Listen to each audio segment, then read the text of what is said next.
Ať vyjde Tai Lang!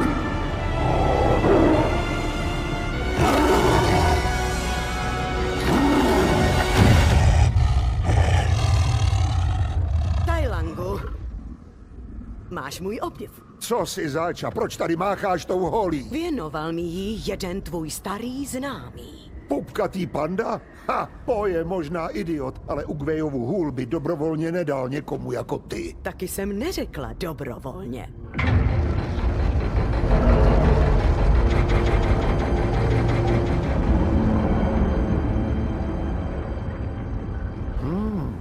Očividně jsem tě podcenil, ještěrko. Fajn. Proč jsi mě přivedla zpět? Přivolala jsem tě, abys mě naučil svoje legendární kung fu chvaty. O své umění se nedělím. To nebyla prosba.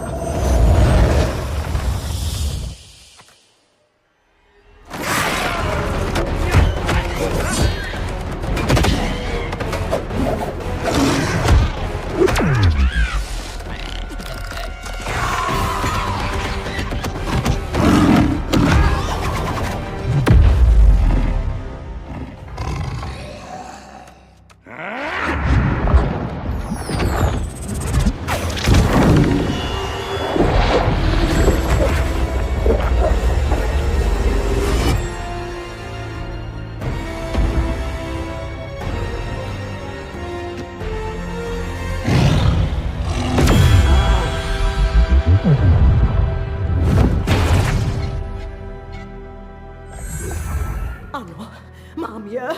Tai Langovi drtivé drápy. Úžasná síla a přesnost. Co jsi mi to provedla? Všechno tvé kung fu je teď moje.